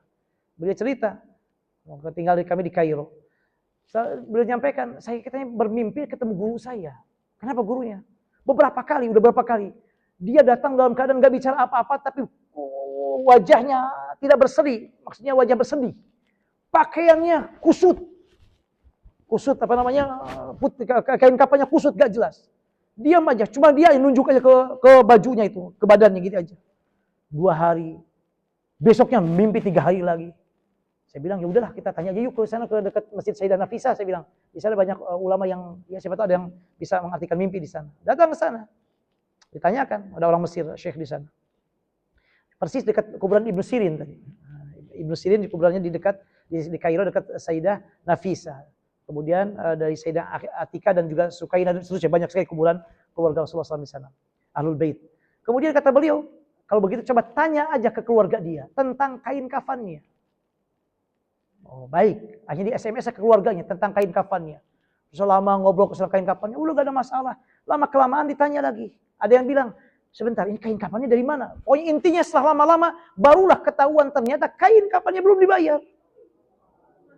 Namanya kain kafan kan biasanya gratis. Ini ada orang yang mungkin dari keluarga, ya karena orang sudah meninggal dunia. Orang meninggal dunia kan sibuk, repot segala macam. Akhirnya ada kain kafannya, dia beli, lupa belum bayar. Nah akhirnya setelah itu kemudian dibayarlah. Setelah 3 hari berturut-turut, setelah dibayar kain kafannya, berikutnya mimpi lagi dalam keadaan sudah bersih kayak dilicin. Bersih. Dan dia dalam keadaan tersenyum, kemudian pulang, pergi. Tuh, itu artinya apa? Minta dibayarkan hutang. Nah, dan itu terjadi, itu banyak. Itu para ulama juga dalam kitab-kitabnya banyak menyebutkan tentang contoh itu. Jadi artinya di sini adalah bahwa apa tujuan mimpi tadi banyak maksud dan tujuannya. Banyak maksud dan tujuannya. Kemudian pertanyaan kedua Ibu, mohon maaf tidak lupa lagi yang kedua Ibu, maaf Ibu, tentang ketemu dengan yang keluarga yang meninggal dunia, betul sekali. Ini pertanyaan bagus sekali lagi. Ini memang saya belum mendapatkan hadisnya, tapi disampaikan oleh para ulama biasanya, memang enggak selamanya. Biasanya kalau ada orang yang sering mimpi dengan orang leluhurnya yang sudah meninggal dunia yang ngajak-ngajak, biasanya apalagi dalam keadaan sakit sudah mendekati ajalnya. Ya. Jadi kecuali kalau kita dalam keadaan sehat, biasanya ini kata para ulama, kalau seandainya kita dalam keadaan sehat mimpi dengan keluarga yang sudah besar, orang yang keluarga yang sudah meninggal dunia, yang ngajak-ngajak biasanya mereka saya ikut. Nah, biasa begitu kita bilang, kita ikut. Kata dia, jangan, kamu belum waktunya, biasa begitu. Tapi kalau yang sudah sakit-sakitan, udah sepuh, biasanya enggak begitu. Dia enggak minta ngajak, cuma dia datang, jenguk. Seolah ayo sama dia, ayo. Sama yang dimimpiin tadi, ayo. Kalau sudah ayo, berarti kemungkinan sudah mulai dekat ajalnya. Dan ini banyak terjadi demikian. Meskipun tidak selamanya begitu. Tapi umumnya begitu. Kenapa demikian Bapak Ibu? Karena sekali lagi tadi, orang yang sudah meninggal dunia masih ada hubungan dengan yang masih hidup. Dia melihatnya. Mengetahuinya keluarganya. Contoh kecilnya. Ibu sakit. Ibu dekat banget dengan ibu atau dengan ayah. sakit. Kadang anak ketika kita sedang sakit, orang tua kita sudah meninggal dunia, datanglah lewat mimpi. Kata para ulama itu di antara bentuk orang tua kita yang sudah meninggal dunia menjenguk kita. Mereka tahu, mereka mengetahui kita. Jadi oleh karena itu ketika mereka datang seperti itu memang disampaikan oleh para ulama meskipun saya belum mendapatkan hadisnya. Nah, saya belum mendapatkan perkataan para ulama dari riwayatnya hadisnya, tapi oleh para ulama disampaikan di antaranya meskipun tidak selamanya demikian. Nah, kemudian yang berikutnya, apakah ketika orang sedang sakaratul maut melihat malaikat? Sebagian besar para ulama mengatakan iya, meskipun tidak semua manusia. Dalilnya hadis riwayat Imam Ahmad dalam musnadnya dengan sanad sahih dari Al-Bara bin Azib, hadis yang sangat panjang sekali.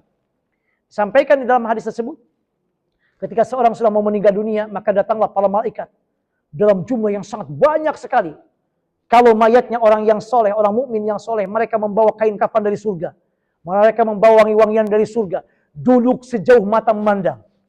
Kemudian setelah itu datanglah malaikat pencabut nyawa Israilnya. Kemudian dia berada di dana, ngambil di sebelah kepalanya. Ketika menjelaskan ayat tersebut, para ulama mengatakan, ini menjadi dalil di antaranya bahwa orang yang mau meninggal dunia, ada di antara mereka yang bisa melihat malaikat. Hadis yang lainnya, ayat yang lainnya, dalil yang lainnya, ayat Al-Quran. Dalam surat apa itu? Qaf. Faiza balaghatil,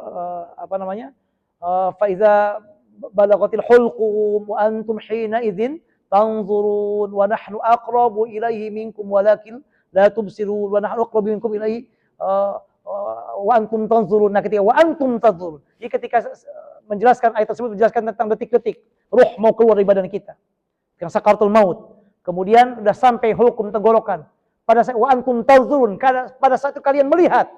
Nah, kata para ahli tafsir, sebagian ahli tafsir mengatakan melihat apa? Melihat malaikat. Wujudnya apa? Wallahu a'lam.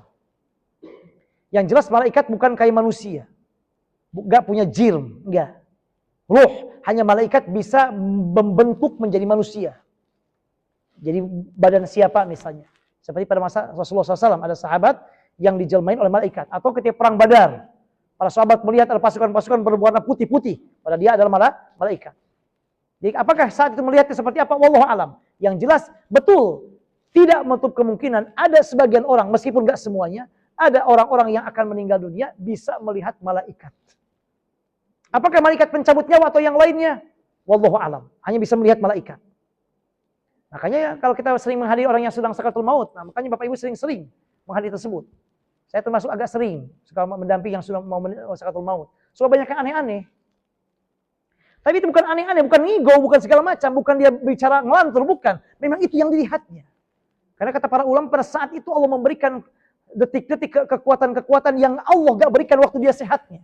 Ketika yang sakaratul maut tadi. Dia melihat tiba-tiba, tamu-tamu papa udah datang. Tolong bersih-bersih. Tamu mana? Pokoknya udah bilang begitu, udah bersih-bersih saja. Kemudian kita jangan jauhi. Terus talkinkan Allah ilaha illallah, la ilaha illallah. Tiba-tiba, kok banyak banget ini tamunya. Putih-putih semuanya. Siapa yang mengundang? Jangan, Bapak sih ngelantur aja. Bukan. Bukan melantur, memang itu bisa melihat demikian. Kita siap-siap. Oh Pak, iya Pak, udah kita sambut silakan masuk. Maka kata para ulama, ketika ada orang yang sakaratul maut, simpan di tempat yang enggak ada, mohon maaf, gambar-gambar, patung-patung, singkirkan semuanya. Biar malaikat rahmat akan banyak malaikat masuk. Dan juga biar malaikat rahmat yang banyak masuk di dalamnya. Jadi saat itu kemudian dia mengatakan hal yang lain, bukan ngelantur Bapak Ibu, enggak. Saat itu mereka bisa melihat sesuatu yang tidak bisa dilihat ketika masih dalam keadaan sehatnya. Itulah keadaan sedang sakaratul maut. Wallahu a'lam bishawab, Bapak Ibu. Silakan Bapak Ibu. Betul. Betul. Betul. Apakah Allah memperlihatkan ketika seorang sakaratul maut itu dia meninggal dalam keadaan baik atau tidak? Betul. Barakallahu fiik wa jazakumullah khairan katsiran. Allah dalam Al-Quran banyak menyebut sakaratul maut, di antaranya wajaat sakaratul mauti bil haqq dzalika ma kunta minhu tahid. Datang sakaratul maut, itulah yang kalian lari dari sakaratul maut. Rasulullah SAW di antara doanya, Allahumma hawwin alaina fi sakaratil maut, ringankan dalam sakaratul maut.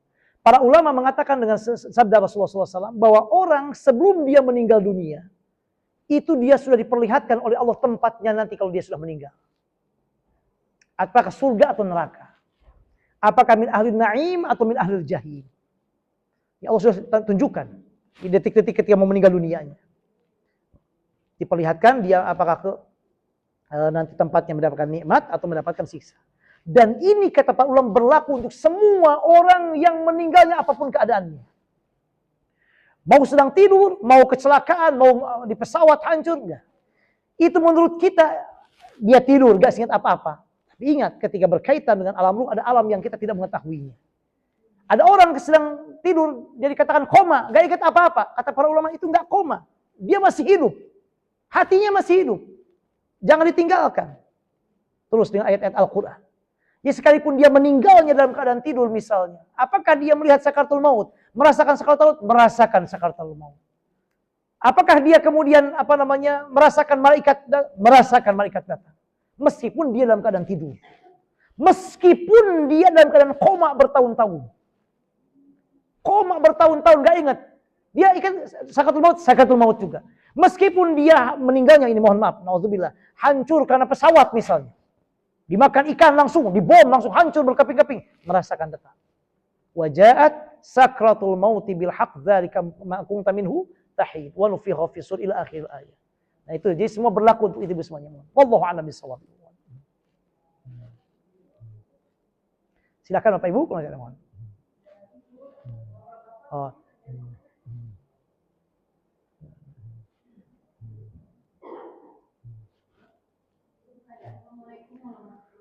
Waalaikumsalam warahmatullahi wabarakatuh.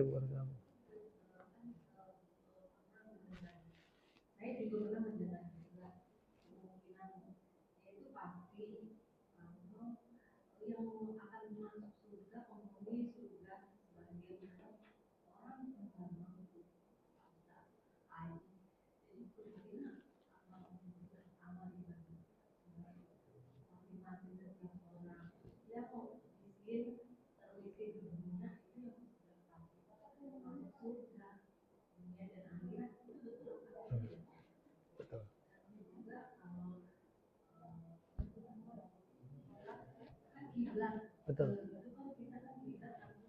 Betul.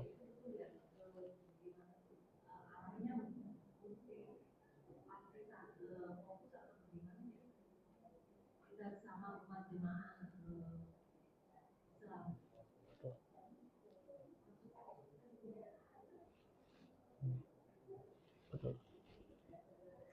Baik, Puan. Sudah Ibu, Bun?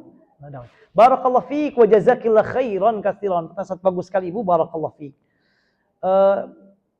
Yang pertama tentang Allahumma shalli ala Muhammad.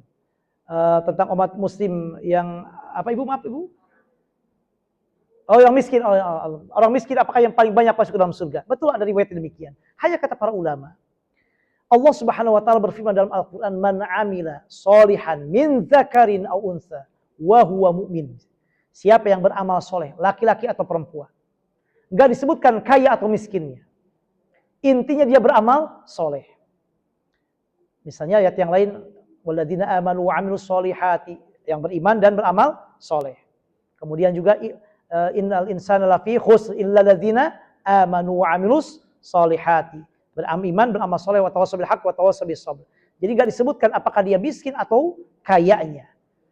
Lalu bagaimana memahami hadis yang tadi? Kata para ulama, maksud dari hadis tersebut, biasanya orang banyak selamat itu ketika Allah uji dengan kemiskinan, kekurangan. Dan orang jarang selamat ketika Allah uji dia dengan kekayaan dan kemudahan atau kelapangan. Itu maksudnya. Maka misalnya kita lihat Bapak Ibu, dalam Al-Quran, orang-orang yang Allah sebutkan orang-orang durhaka dalam Al-Quran. Coba siapa Bapak Ibu? Fir'aun, Qarun, Haman, Abu Lahab, Jalut, yang sebutkan nama-nama dalam Al-Quran. Apakah mereka orang-orang miskin? Tidak ada. Semua orang kaya, orang punya jabatan, orang berada, orang luar biasa berlimpah. Maka oleh kata para ulama, betapa banyak orang diuji dengan kesulitan dia selamat, namun betapa sedikit orang yang diuji dengan kemudahan dan kekayaan, dia kemudian selamat, sedikit sekali. Umumnya banyak tergelincir. Maka maksud yang tadi itu adalah, Maksudnya adalah mengingatkan bahwa orang-orang yang ketika dalam keadaan susah ataupun sulit, nah insya Allah umumnya termasuk orang-orang ahli surga. Karena umumnya orang ketika tiba demikian akan ingat dengan Allah. Kalau ada pertanyaan, ada orang miskin lupa dengan Allah, itu udah keterlaluan itu. Itu udah kebangetan yang demikian. Makanya dalam Al-Quran juga seringkali mengatakan kalau kita timpa dengan kesulitan apa, langsung kita bilang ya Allah, ya Allah. Dalam hadis kursi yang lainnya Allah berfirman, kadang ada ketika aku mencintai seorang hamba, aku uji dia dengan kesulitan. Sehingga ketika diuji dengan kesulitan agar terdengar dari mulutnya kata-kata ya Allah. Ada ya Allah. Allahumma, Rabbana, doa-doa semuanya. Nah itu maksudnya. Kemudian juga dalam hadis yang lain juga betul orang miskin akan masuk ke surga lebih awal dari orang kaya. Hadis riwayat Imam Tirmidzi, hadis sahih. Orang muslim taat, miskin taat, kaya taat, dua-duanya calon ahli surga. Kata Rasulullah SAW, orang yang miskin ini masuk ke surga lebih awal daripada yang kaya. Apa bedanya? Kata Rasulullah, bedanya itu setengah hari. Orang miskin masuk ke surga setengah hari, kemudian baru orang kaya. Cuma setengah harinya bukan setengah hari dunia. Setengah hari akhirat, 500 tahun. Karena satu harinya di akhirat, kata sebagian ulama, 1000 tahun di dunia. Seharinya. Jadi kalau seandainya orang masuk ke dalam neraka sehari aja udah, waduh, na'udzubillah. Nah, lalu kenapa demikian? Karena orang kaya itu bukan karena masalah amalnya, dia ahli surga. Cuma lamanya itu perhitungan kenikmatannya. Tsumma latus'alunna yauma idzin 'anin na'im. Semua kenikmatan dihisab oleh Allah. Orang miskin kalau enggak punya apa-apa, ditanya, punya sawah? Enggak punya. Rumah ngontrak, misalnya maaf. Kemudian apa? Mobil? Enggak ada. Cuma sepeda motor aja atau mungkin cuma punya sepeda aja. Kemudian tabungan enggak ada. Udah, enggak ada yang hitung lagi. Udah surga. Orang kaya, rumahnya berapa? 3 lagi rumahnya, Bu. Dari mana? Dipakai apa? Kan ditanya begitu kalau harta. Min aina? Dari mana? Dipakai apa? Kemudian apa lagi? Mobilnya ada berapa? 7, Ibu. Allahu Akbar. Udah itu pabrik, panjang. Itulah yang membuat lama. Tapi jangan begini. Aduh, kalau begitu mendingan miskin dari sekarang. Jangan. Jangan. Karena orang kaya yang masuk ke surga lebih mulia dari orang miskin. Karena orang kaya dia bisa, dengan catatan, orang kaya yang baik, yang benar, yang baik. Yang berbagi dengan orang lain, bukan yang pelit, merepet jahe, melagi hese. Bukan yang itu. Yang berbagi dengan orang lain, dengan yang dermawan. Nah bagaimana? Berarti kalau begitu orang miskin lebih enak dari orang kaya, Bang? Enggak. Karena hadis tersebut menyebutkan lamanya dihisab. Bukan tentang derajat surganya. Paham Bapak Ibu? Tadi kan dihisabnya lama tuh. Bedanya berapa? Setengah hari. 500 tahun. Orang miskin masuk ke surga duluan, baru orang kaya. Tapi bukan surganya, hanya masuk ke surga duluannya. Untuk surganya level mana bukan ditentukan miskin kayanya, ditentukan amalnya. Ternyata ini orang kaya, subhanallah, dermawan. Untuk agama Allah, enggak pernah hitungan. Senantiasa memperhatikan hal-hal yang lain, zakat dikeluarkan, infak sedekah. Maka karena mulia demikian, Allah angkat derajatnya, surganya jauh lebih tinggi dari orang miskin. Karena kalau orang miskin dia mengandalkan misalnya, maaf, ibadahnya apa? Yang badannya aja, sholat badan, puasa badan.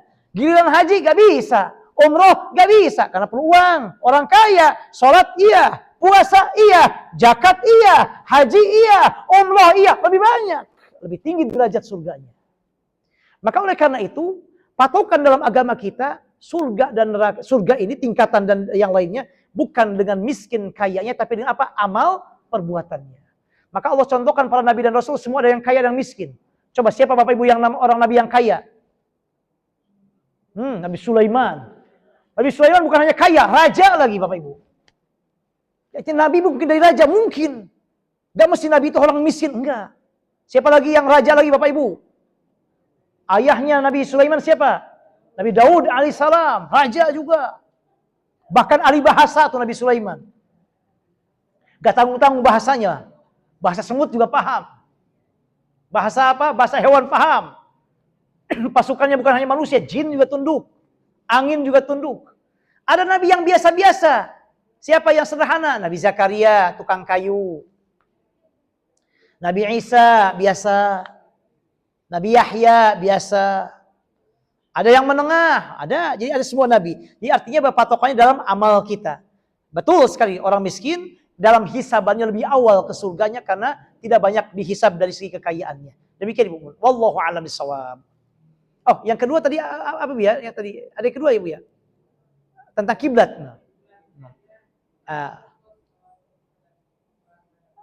Kenapa kalau nggak fokus apa Ibu? Maaf, kiblat Ibu?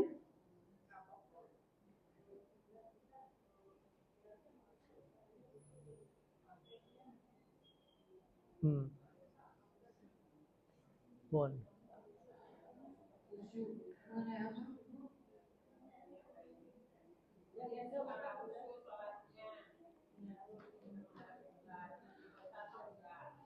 Bon.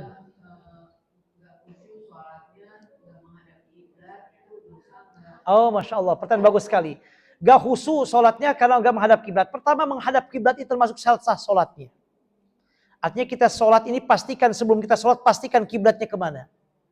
Jadi jangan juga Allahu Akbar kiblatnya terserah. Allah pokoknya di mana aja dah. Gak bisa begitu. Pastikan kiblat kemana? Oh, ke sini. Allahu Akbar. Kemudian bagaimana kalau gak khusyuk? Khusyuk tidak termasuk rukun sholat. Tidak termasuk syarat sah sholat. Tapi sunat sholat aja. Jadi artinya kalau kita gak khusyuk, tetap sholat kita sah dan tidak berdosa. Hanya pahalanya kurang. Dan untung khusyuk ini bukan rukun sholat. Kalau khusyuk rukun sholat, gak sholat kita. Duhur berkali-kali ulang lagi. Udah mau selesai, ingat lagi, gak khusyuk lagi. Maka oleh karena itu kalau kita sholatnya gak khusyuk misalnya, maka tidak berdosa. Karena khusyuk bukan rukun sholat, tapi sunat sholat. Hanya pahalanya berkurang. Nah, bagaimana kalau seandainya kita sekarang tidak menghadap kiblat? Dalam mazhab Syafi'i, kalau kita pernah sholat tidak menghadap kiblat, meskipun sholatnya sudah selesai, harus diulang. Dalam perjalanan, apalagi dalam perjalanan, harus diulang. Harus diulang dalam mazhab Syafi'i. Atau misalnya begini, saya ini sekarang, ini kan kiblat ke sini, saya sholat ke sini, Allahu Akbar. Udah dapat 1 rakaat, belum selesai sholat, tiba-tiba, Pak, maaf, kiblatnya salah, harus ke sana. Batalkan sholatlah saya, ulangi dari awal. Setelah selesai, Assalamualaikum warahmatullahi, Assalamualaikum warahmatullahi. Pak, maaf tadi sholat ya? Iya. Kiblatnya maaf bukan ke sini, ke sana. Harus diulang sholat tadi. Dalam mazhab Syafi'i. Kalau dalam mazhab yang lain, selama kita sebelum sholat sudah yakin, kiblat ke sini. Kemudian tiba-tiba salah, gak perlu diulang. Hanya disunatkan aja diulang dalam mazhab Maliki. Tapi dalam mazhab Syafi'i harus diulang. Apalagi kalau sholatnya dalam keadaan di perjalanan tadi yang kita nggak jelas arah kiblatnya misalnya atau ruku dan sujudnya, maka dalam mazhab Syafi'i wajib diulang. Yang jelas khusyuk bukan ini. Saya dibuka, Bu.